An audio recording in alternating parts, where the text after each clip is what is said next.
Essayons de parler le moins possible de Dieu, le moins possible. On l'abîme quand on en parle. Laissons pas d'édifier, je vous en supplie. Ça rate toujours. Il ne s'agit pas d'édifier, d'être une personne très bien, qui dit les mots du bon Dieu. Rien n'est plus agaçant. Il s'agit d'être nous-mêmes une vivante parole de Dieu.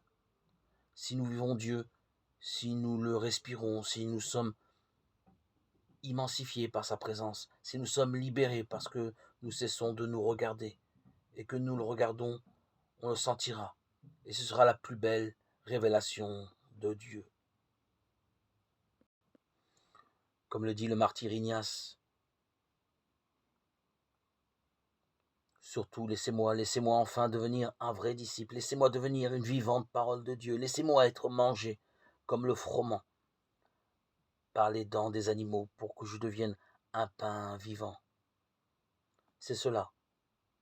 Il s'agit de devenir une vivante parole de Dieu, en vivant Dieu, en le laissant vivre en nous, et en faisant tellement de silence que jamais nous n'empêchions cette petite voix de se faire jour en nous, dans laquelle Dieu nous enseigne, nous conduit à son intimité, où nous pouvons le connaître enfin dans un cœur à cœur, unique, inépuisable, infini, qui est supérieur à tout langage, qui défie toute formule, et qui est justement cette connaissance nuptiale que l'on obtient uniquement quand on s'échange avec Dieu.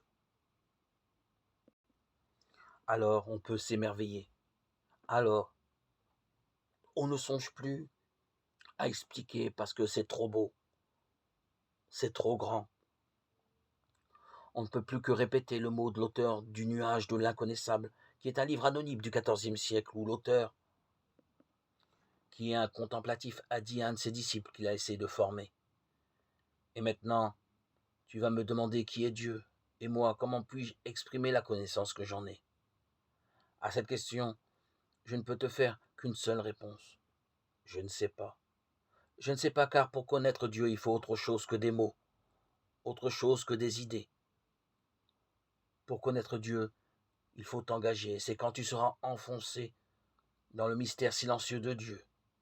C'est quand tu te seras donné à lui comme il se donne à toi. C'est dans cette lumière de l'amour que tu le connaîtras, car Dieu est amour. Et il ne se livre qu'à l'amour. Là où est la bonté et l'amour, c'est là que Dieu